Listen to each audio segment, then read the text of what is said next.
parisprintistä, että sellainen olympiatieto tähän väliin.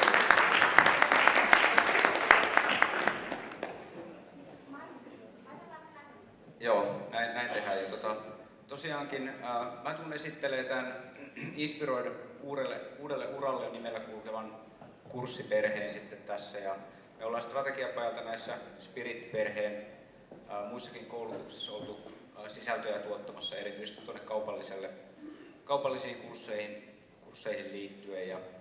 Mutta ennen kuin menen tähän kurssisisältöön, niin on pakko käyttää tämä tilaisuus sinällään hyväksi. Ja pieni henkilökohtainen tarina kertoo siitä, että tuossa vaan aika tarkkaankin 5 vuotta sitten oltiin hiihtolomalla tuolla Vuokatissa perheen kanssa. Ja mä semmoista ajatusta pyörittelin siinä, että pitäisikö mun tilata kauppatieteiden pääsykoekirjat vai eikö mun pitäisi tilata niitä.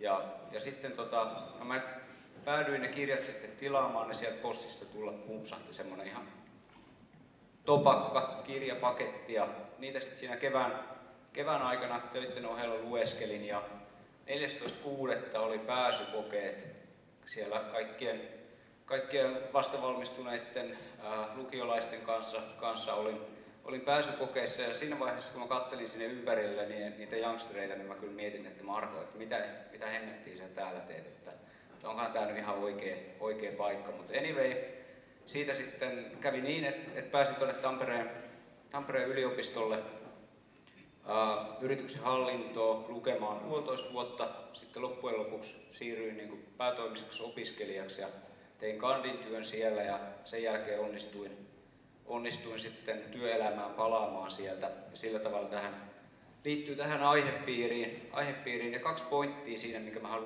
syy miksi mä halusin tämän kertoa, niin oli ehkä se ensimmäinen pointti on tavallaan ilmiselvä juttu. Ja se liittyy siihen, että ne työtehtävät, mitä mä sen jälkeen olen tehnyt, niin ilman niitä opintoja mä en olisi mitenkään niistä suoriutunut.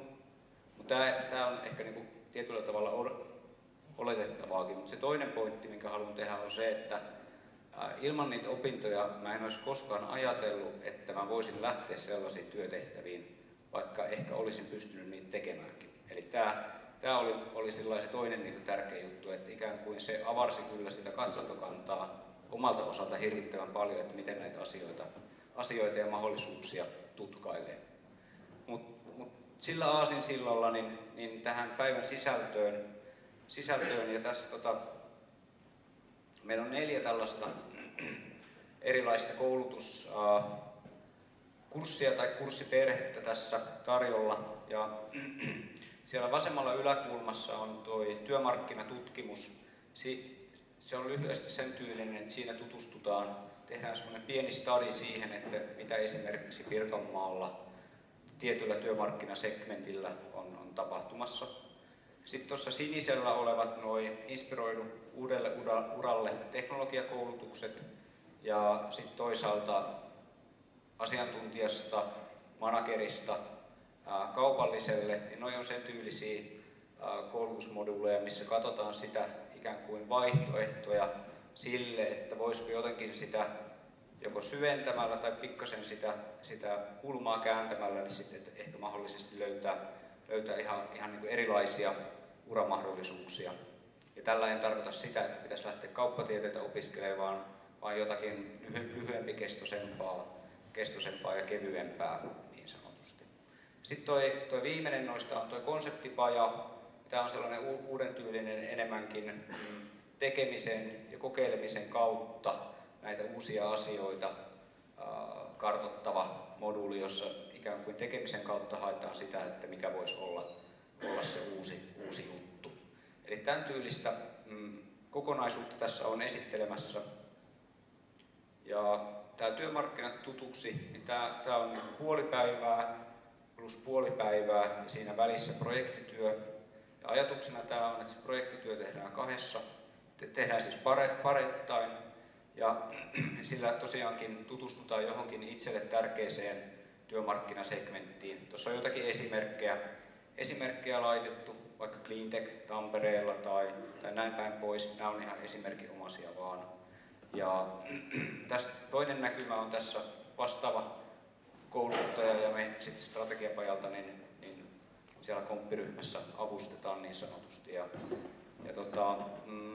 Sitten mennään näihin inspiroidun uudelle uralle. Teknologiamoduulit, nämä on Sovellon tarjoamasta puolen päivän paketteja.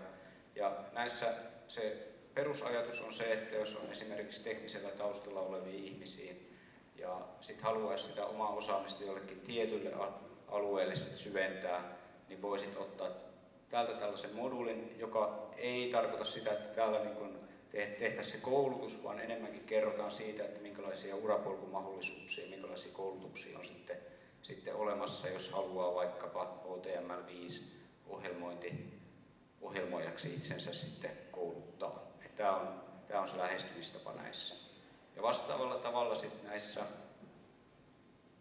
asiantuntijasta, managerista kaupalliselle polulle, niin näissäkin se pointti on se, että siellä ensinnäkin katsotaan sitä, että minkälaisia työnkuvia siellä työmarkkinoilla näillä alueilla voisi olla, ja sitten toisaalta kartoitetaan sitten niitä opintopolkuja sinne niihin työnkuviin. Ei niinkään se sisältö siitä että mitä se sitten itse on, että sitä ei näissä lyhkäisissä moduuleissa pystytä mitenkään tietenkään kattamaan.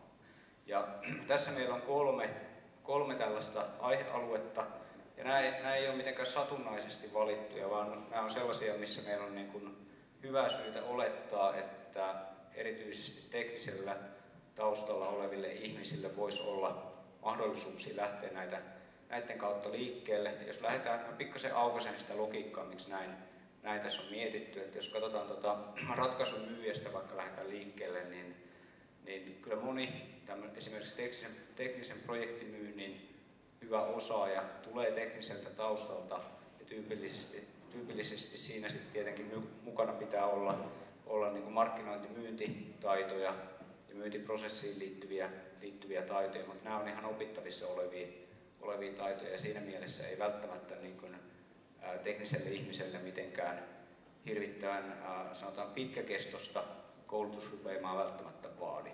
Ja sitten toisaalta toi palvelumuotoilijaksi, se on hiukan hankala sana, joten täytyy sitä pikkasen avata. Eli tällä tarkoitetaan esimerkiksi sitä, että kun sähköiset palveluthan tulee nyt niin kuin joka ikkunasta ja ovesta. Ja sitten toisaalta jotenkin näyttää siltä, että meillä Suomessa ei kuitenkaan sit niiden palvelujen kehittämiseen sit ihan hirveästi, en tarkoita sitä teknistä työtä, vaan siihen, että pelkästään teknistä työtä, vaan siitä, että miten niistä palveluista tehdään sellaisia, että ne joko istuu sinne asiakkaan arkeen tai bisnesprosesseihin hyvin, on helposti käytettäviä ja näin päin pois, niin tätä puolta. Ja silloin, jos ajatellaan ICT-taustaisia ihmisiä, niin meidän usko ainakin on, että on tosi hyvät lähtökohdat lähteä sitä kautta rakentaa sitä osaamista ja sitten tuoda siihen päälle esimerkiksi käytettävyysosaamista tai sitten tällaista tuotepalvelukonseptointiprosessiosaamista ja sitä kautta ikään kuin laajentaa sieltä teknisen kehityspuolelta niin kuin kokonaisvaltaisempaan palvelukehitysosaamiseen. Ja sitten viimeisenä tuo liiketoimintasuunnittelu on tähän otettu ja siinäkin syy on se, että usein teknisellä taustalla olevilla ihmisillä on kohtuullisen helppo lähteä opettelemaan sit liiketoimintasuunnitteluun liittyviä työkaluja, laskentamenetelmiä ja näin päin pois. Ja tämä on se syy, miksi tämä on tässä kolmantena. Ja niin kuin Kati taisi tuossa jossakin vaiheessa sanoakin, että toki sitten jos tulee hyviä ehdotuksia, niin ollaan jouhevia ja voidaan sitten niin kuin tuoda joku neljäs juttukin tänne, jos koetaan, että sille on tarvetta.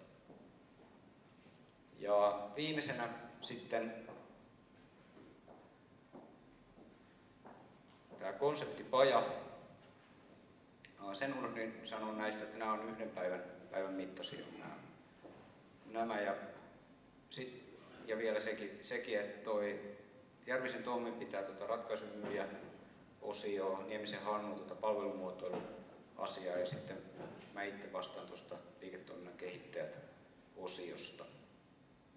Sitten tämä viimeinen, tämä on uudenlainen lähestymistapa, ei olla tätä tässä muodossa koulutuksessa kokeiltu, tämä konseptipaja. Ja tässä idea on se, että on ongelmanratkaisutyöpaja. 2 päivää lähikoulutusta plus 3 päivää projektityötä. Ja idea tässä on se, että haetaan ajankohtaisia ongelmia. Osa niistä haetaan yrityksistä ja sitten on mahdollista myös, että jos osallistujilla on joitakin omia keisejä, mitä haluaa ottaa siihen ratkaistavaksi, niin se on täysin mahdollista. Sitten mennään tällaisena 2-päiväisenä ohjattuna sessiona. Se eka päivä kattaa sen ongelman ikään kuin kirkastamisen ja sen ongelman lähestymisratkaisutavan hakemisen. Sitten niissä etäpäivissä tehdään projektityönä ratkaisu siihen itse ongelmaan. Ja se toinen lähipäivä on sitten se viimeistelyä ja sitten perään tulee vielä esittelyt niille keiseille, jos ne ongelmat on tullut yrityksistä, niin näille yritysedustajille.